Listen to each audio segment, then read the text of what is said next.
இரவு 12 மணி வரைக்கும் உங்களுக்கு நேரம் இருக்குது. கடைசி 12 மணி.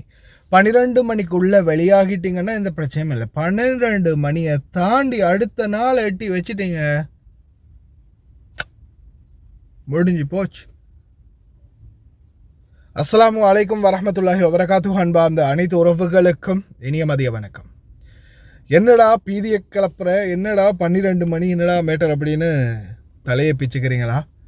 இதோ விடயம். குவைத்தில் உங்களுக்கு அக்காமா எப்போ முடியுது? இப்போவே உங்களுடைய அக்காமாவை செக் பண்ணுங்கள். அக்காமாவில் எக்ஸ்பயர் டேட் எப்போ முடியுது? முதலாவது. இரண்டாவது, நாட்டுக்கு போயிட்டீங்களா? இலங்கையிலேருந்து திருப்பி குவைத் வரப்போகிறீங்களா?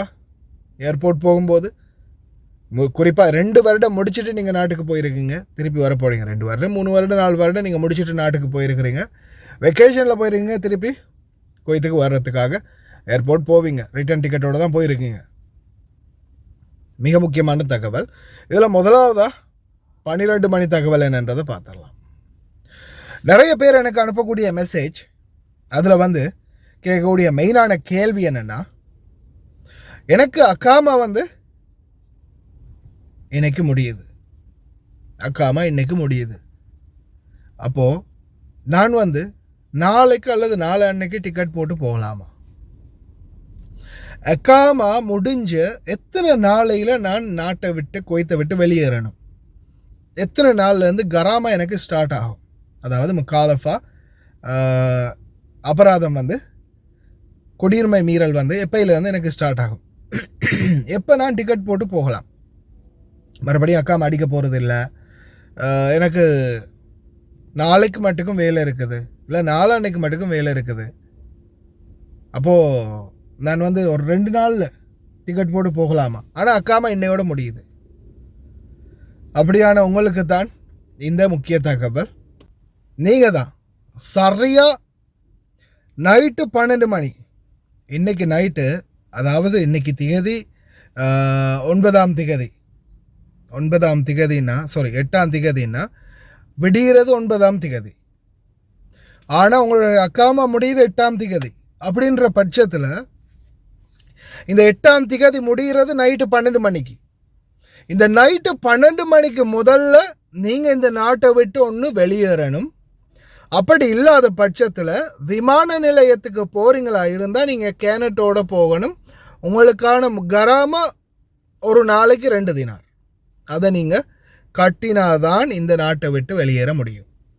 அதாவது இன்றைக்கி நைட்டு 12 மணிக்குள்ளே நீங்கள் போயிட்டீங்கன்னா எந்த பிரச்சனையும் இல்லை. இன்றைக்கி நைட்டு 12 மணிக்குள்ளே போயிட்டீங்கன்னா எந்த பிரச்சனையும் இல்லை. அப்படி நீங்கள் நைட்டு 12 மணிக்கு உள்ளே போகலைன்னா அடுத்த நாள் 1 நாளோ 2 நாளோ 3 நாளோ இல்லை நீங்கள் 1 மாதமோ நீங்கள் இருக்கக்கூடிய காலத்துக்கு, அதாவது 1 மாதம் வரைக்கும் நீங்கள் 2 தினார் மேனிக்கு முக்காலஃபா கட்டணும். அந்த 1 மாதத்தை தாண்டிட்டிங்கன்னா 2வது மாதம் ஸ்டார்ட் ஆகிட்டேன்னா ஒரு நாளைக்கு 4 தினார் மேனிக்கு முக்காலஃபா கட்ட வரும். அதை கட்டினாதான் உங்களால் இந்த நாட்டை விட்டு போக முடியும். சரியாக 12 மணிக்கு முதல்ல நீங்கள் டிக்கெட் போட்டு போகணும். அதாவது இன்றைக்கி 8ஆம் திகதி உங்களுடைய அக்காமா முடியுதுன்னா 8ஆம் திகதி நைட்டு 12 மணிக்குள்ளே நீங்கள் டிக்கெட் போட்டு போயிட்டீங்கன்னா, ஃப்ளைட் ஏறிட்டிங்கன்னா ஒரு பிரச்சனையுமே இல்லை. இமிக்ரேஷன் பாஸ் ஆகிறது நைட்டு 12 மணிக்கு முதல்ல இருந்துச்சுன்னா நோ ப்ராப்ளம், எந்த ஒரு கராமாவும் இல்லாமல் நீங்கள் அதே டேட்டில் அன்றைக்கே போயிடலாம். ஆனால் இன்றைக்கி 8ஆம் திகதி அக்காமா முடியுது, நாளைக்கு 9ஆம் திகதி நீங்கள் நாட்டை விட்டு போகணும் அப்படின்னு நினைக்கிறீங்கன்னா கடைசி வரைக்கும் முடியாது. நாளைக்கு நீங்கள் போகும்போது உங்களை விமான நிலையத்தில் தடுத்து நிறுத்துவாங்க, நிறுத்தி உங்களுக்கு எதிராக நடவடிக்கை எடுப்பாங்க. அதனால் தயவு செய்து எக்காரணத்தை கொண்டும் அக்காமா முடிஞ்சு 1 நாள் கூட லேட் ஆகாதீங்க. அப்படி லேட் ஆகணும் மாதிரி இருந்தால் கராமா கட்டி கராமா பேப்பரை ரெடி பண்ணி எடுத்துகிட்டு தான் நீங்கள் இமிக்ரேஷனுக்கு போகணும் டிக்கெட் போட்டு. அதை ஞாபகம் வச்சுக்கோங்க. அடுத்த முக்கியமான தகவல், இலங்கைக்கு லீவில் போயிருக்கிறவங்க. இப்போ சாதாரணமாக உதாரணத்துக்கு எடுத்துக்கொள்வோம். உதாரணத்துக்கு நான் இலங்கைக்கு போயிருக்கிறேன். கிட்டத்தட்ட ஒரு 5 வருடத்துக்கு பிறகு 5 வருஷமாக நாட்டுக்கே போகலை. 5 வருஷத்துக்கு அப்புறமா நான் நாட்டுக்கு போயிருக்கிறேன், அதுவும் வெக்கேஷனில். திருப்பி நான் ஏர்போர்ட்டுக்கு வரணும். ஏர்போர்ட்டுக்கு திருப்பி நான் ரிட்டர்ன் வரும்போது நீங்கள் என்ன செய்யணும்? கட்டாயமாக பீரோ கட்டுறதுக்கான காசோடு வரணும். ஒருவேளை நீங்கள் பீரோ கட்டி இருந்தால் தேவையில்லை. பீரோ கட்டாத ஒவ்வொருத்தரும், அதாவது 2 வருடம் தான் நம்மளுக்கு பீரோடைய வேலிட். அந்த 2 வருஷம் முடிஞ்சிச்சுன்னா நம்ம புதுசாக பீரோ புதுப்பிக்கணும், எம்பசியில் போய் கட்டிக்கொள்ளலாம். அப்படி எம்பசியில் கட்டலையா, நாட்டில் நீங்கள் பக்கத்தில் இருக்கக்கூடிய பீரோ ஆஃபீஸில் போய் கட்டலாம். இல்லை ஏர்போர்ட் வரும்போது ஏர்போர்ட்டில் பீரோ கட்டணும். இதில் இன்னொரு முக்கியமான விடயம் என்னென்னா, ஒரு சிலர் வந்து நினைப்பீங்க, நான் ஆரம்பத்திலேயே ஏஜென்ட்டால் வரவங்க இருக்கு தானே, இந்த சில ஏஜென்ட்டுகள் வந்து திருட்டு நாய்கள் என்ன செய்யும்னா, உங்களை வந்து வேறொரு கஃபீல்ட பேரில் உங்களை இந்த நாட்டுக்குள்ளே எடுத்துட்டு அதுக்கு பிறகு வேறு யாருக்காவது விற்றுடுவாங்க. இந்த மாதிரி வியாபாரம் பண்ணுறவனுங்க இருக்கானுங்களே, அப்படி விற்கிறவனுங்கள்ட்ட நீங்கள் வரும்போது என்ன பண்ணீங்கன்னா, நீங்கள் வந்து ஏர்போர்ட்டில் இறங்கி ஏஜென்ட்டுக்குள்ளே தான் வந்தீங்க. ஏஜென்ட்லேருந்து டைரெக்டாக உங்கள் கஃபீல் வந்து உங்களை கூப்பிட்டு போனார். அந்த வீட்டில் தான் இவ்வளோ காலமாக வேலை செஞ்சீங்க. ஆனால் உங்களுக்கு தெரியாது, வேறு பேரில் நீங்கள் வீசாவில் வந்தீங்க. அதுக்கு பிறகு உங்களுடைய கஃபீல் புதுசாக வேறொருத்தருக்கு விற்று தனாசர் எடுத்து அதில் தான் ரிலீஸ் எடுத்து உங்களை வந்து அக்காமல் அடிச்சிருக்காங்க. அப்படி இருக்கும்போது நீங்கள் ஒரே ஒரு கஃபீல்கிட்ட தான் நான் இது வரைக்கும் வேலை செஞ்சுருக்கேன் அப்படின்னு நினச்சி நீங்கள் வந்து ஏர்போர்ட்டுக்கு போய் இல்லை பீரோ ஆஃபீஸில் போய் வெறும் 5000 ரூபாயோட போனீங்கன்னா உங்களுக்கு கேட்பாங்க அவங்க 21,000 லட்சம், அதாவது 18,900 ரூபா. அந்த சார்ஜ் இந்த சார்ஜெல்லாம் சேர்த்து ஒரு 21,000 ரூபா 22,000 ரூபா கேட்பாங்க.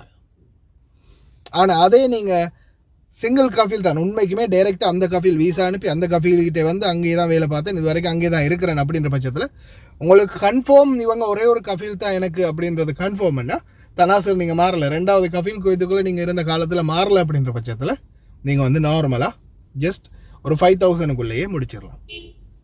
இல்லை நீங்கள் செகண்ட் கஃபீல் மாறிட்டீங்க அப்படின்னா ஒரு 22,000 ரூபா, குறைஞ்சது 25,000 ரூபாய்க்கு குறையாமல் ஒன்று ஏர்போர்ட்டுக்கு எடுத்துகிட்டு போங்க. அப்படி இல்லையா போகிறதுக்கு முன்னாடியே பீரோவில் கட்டிட்டு போயிடுங்க. இல்லையா நீங்கள் இந்த நாட்டை விட்டு போகிறதுக்கு முன்னாடியே இங்கே இருக்கக்கூடிய தூதரகங்களில் நீங்கள் கட்டிட்டு போயிடலாம்.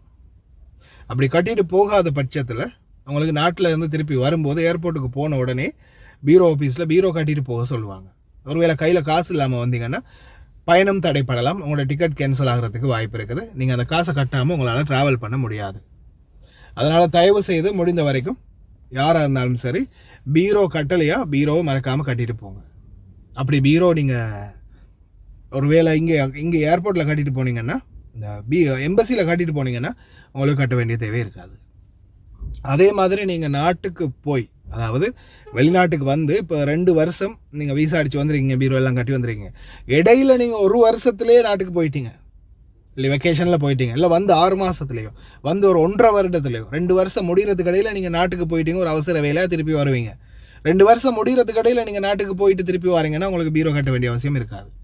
அந்த 2 வருஷ காலம் பீரோவில் சீல் அடித்த டேட்லேருந்து 2 வருஷ காலம் முடிஞ்ச பிறகு திருப்பி நீங்கள் வாரதாக இருந்தால் தான், வெக்கேஷன்லேயோ திருப்பி உள்ளே வாரதாக இருந்தால் தான் உங்களுக்கு அந்த பணம் கட்ட வேண்டி வரும். அந்த 2 வருடத்துக்குள்ளே நீங்கள் ட்ராவல் எத்தனை தடவை போயிட்டு வந்தாலும் பீரோ கட்ட வேண்டிய தேவை இருக்காது. அதை ஞாபகத்தில் வச்சுக்கோங்க. முக்கியமாக நாட்டில் ஏர்போர்ட்டுக்கு போகிறதுக்கு முன்னாடி பீரோ கட்டிட்டீங்களா அப்படின்றத கிளியர் பண்ணி பார்த்துட்டு போங்க. அப்படி கட்டளையாக இருந்தால் காசோடு போங்க, இல்லைன்னா போக முடியாது, டிக்கெட்டும் கேன்சல் ஆகிறதுக்கு வாய்ப்பு இருக்குது. அதனால் தயவு செய்து ரொம்ப கவனம். அக்காமா முடிஞ்சால் இன்றைக்கி டேட்டில் அக்காமா முடியுதுன்னா 12 மணிக்கு முதல் வெளியேறுங்க. இல்லையா நான் சொன்ன மாதிரி கராமா கட்ட வேண்டி வரும் அப்படின்றத ஞாபகம் வச்சுக்கோங்க. தயவு செய்து இந்த மாதிரியான முக்கியமான தகவல்களை தமிழ் வீடியோ பார்க்கக்கூடியவங்க கொஞ்சம் ஷேர் பண்ணுங்கள். ஏன்னா தமிழ் வீடியோ காலப்போக்கில் நான் விடுறதுக்கு வாய்ப்பு இருக்குது. ஏன்னா தமிழ் வீடியோவுக்கு வியூவர்ஸ் இல்லை, தேவையில்லைன்னு நினைக்கிறேன். தமிழாக்களுக்கு தேவையில்லைன்னு நினைக்கிறேன். தமிழாக்கள் உங்களுக்கு தேவையில்லை இந்த வீடியோன்னு நினைக்கிறேன். அப்படி கஷ்டமாக இருந்துச்சுன்னா விட்டுடலாம், வேறு என்ன செய்கிறது. ஏன்னா சிங்கள வீடியோ நிறைய பேர் பார்க்குறாங்க, தமிழ் வீடியோ பார்க்குறதுக்கு ஆக்கள் இல்லை.